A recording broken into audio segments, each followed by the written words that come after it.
Now that you have a little more time at home, you're probably thinking about your children. Of course, it's Christmas time. We spend a little more time with our children. You're thinking about their schools, about their report, about what they're doing with their time.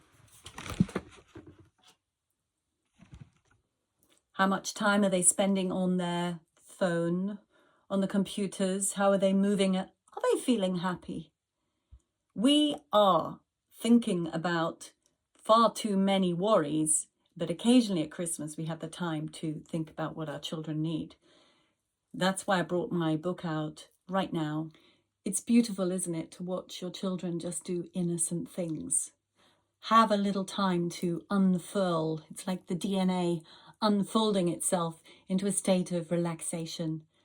For now, there are no homeworks, report cards, intellectual attainments to be reaching for, and it's about family, a little bit of coming to oneself. That's the world we live in, that we need a holiday, a feast day, to bring ourselves to that state. The Speaking House is my book all about education, where actually that state is never left, because our natural human being self is passionate, excited, explorative, experimental. And we are basically designed to work with all of the multiplicity of this amazing world, all of the natural ingredients, mostly outside, and from our experiments and our experience and our conversations, we learn. That's the very, very core essence of the Speaking House. Big fat book, 600 pages, built for New Earth education.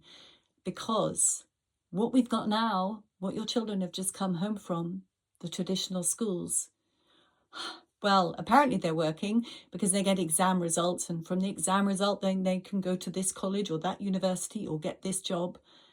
But that is really the only compatibility with our system. The fact that a school will give you, if you work hard, an exam ticket that means you can go to the next station in our current production system of living, matrix living.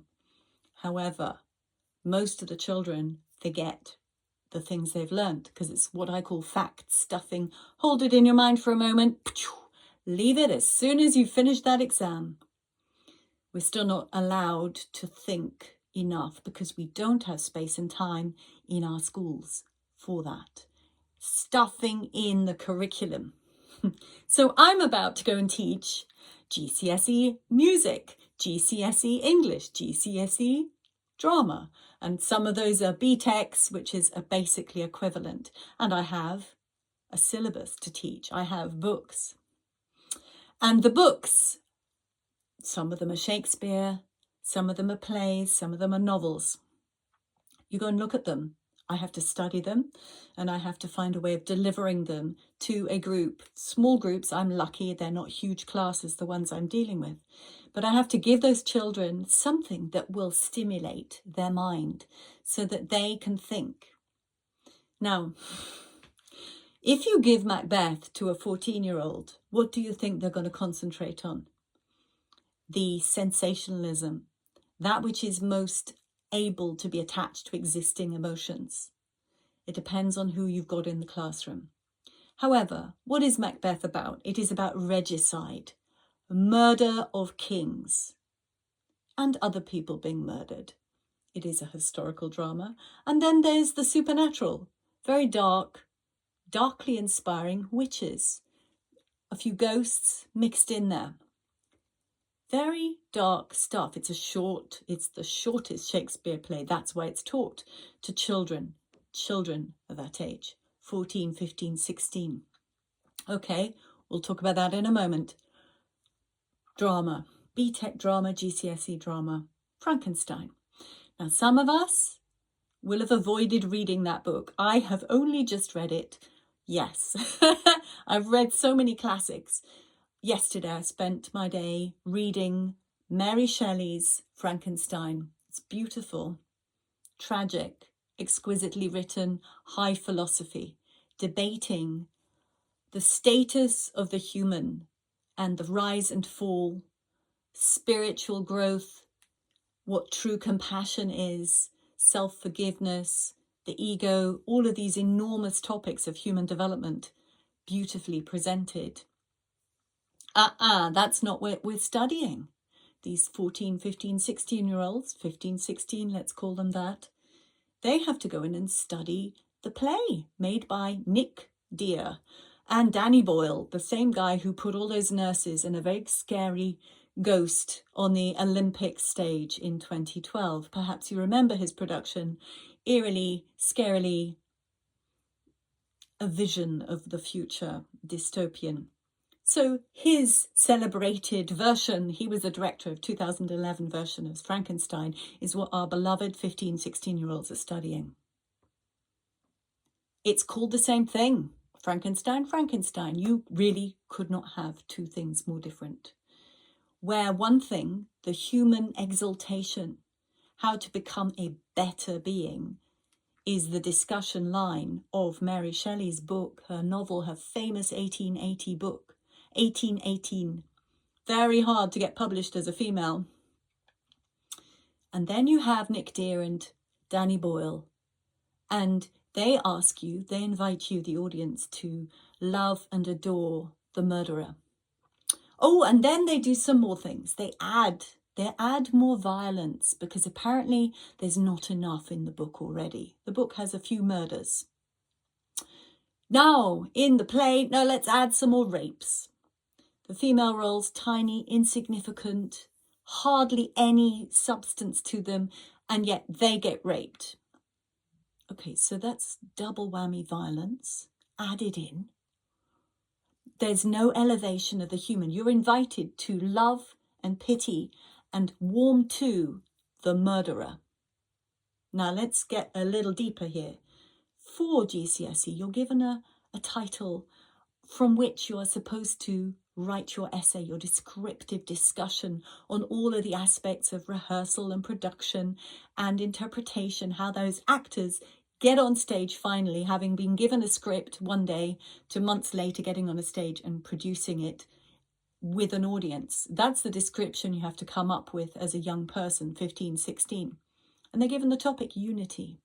Unity with Frankenstein, with a rapist, with a murderer, a murdering monster. It's absolutely inside out, inverted. It's the classic. Mainstream agenda indoctrination is actually a satanic agenda. It is scary what we are so benumbing to. Macbeth, murder, regicide. Out damn spot. Remember Lady Macbeth? Blood on her hands. 14, 15, 16-year-olds. A monster? Okay, yeah, we can handle monsters. Maybe. A monster who murders. A monster who rapes. A monster with no remorse. We're supposed to, and we are designed as an audience, we are channeled to love and pity the monster and not so much the inventor. They are distorting our beautiful human beings' lives and their minds. Children, they are children still at this age, are vulnerable. They absorb everything. They've never had these stories before. We've had years of news that we've had to stomach. This is brand new for them. Let's introduce you to murder. Pum. It's so wrong. And what happens is, why is it wrong? Because it smashes into the emotional sensitivity. It rips in. There is no choice. This is your syllabus. If you don't do it, nope, you can't go to college. Nope, you can't go to university. Nope, nope, nope. It's the gateway. They are the gatekeepers, and they're keeping the gate through studying murder, corruption, crime, criminality, a vile distaste for emotional sensitivity. Love, well, you can forget that. It is scary. I could go on in great detail. This is why we need new earth education for our full soul selves, for our children. Not to put them all in a room and tell them to study something, even if it was a nice thing to study. When a person is ready, they ask the question. They show interest. They have a resonant frequency with the thing they are ready for.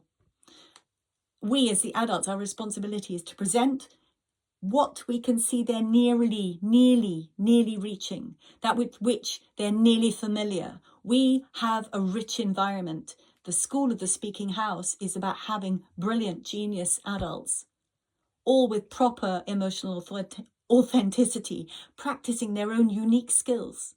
An array of these brilliant minds, and the children go and negotiate short, medium, or long-term apprenticeships.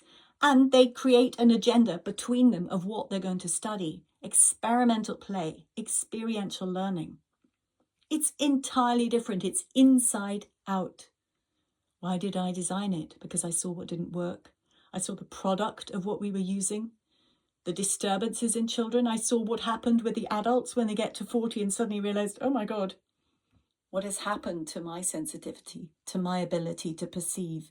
Where is my intuition? I have no clue how to access it because it has been benumbed. It has been wiped out by having to follow a formula given to us by who? The people we call they. Subtle agenda setting. Somewhere up there, top down, boom. And your child has to do it. You've spent years in therapy, studying courses, finding ways to awaken your full spirit. And yet we put our beloved children through the same system that crushes and numbs their emotional sensitivity. It's time to start discussing this. Okay, you don't need to buy my book. Please do. There's lots of snippets out there that you can listen to, but go and buy the audiobook. Listen to the book. It's a discussion of all of the best practices. I have studied this now for decades, and I spent the time to put it together because we are ready. We need something. We need a new pattern. We need inspiration, and we need things that work, not airy-fairy nonsensicals. We need to understand where our communities, our societies could go once we free ourselves from this draconian system. I will leave you there. I am Dr. Isabel M.A. This is Activating Our Human Potential, the book, The Speaking House, Building New Earth Schools for the Children of Our World. See you again soon.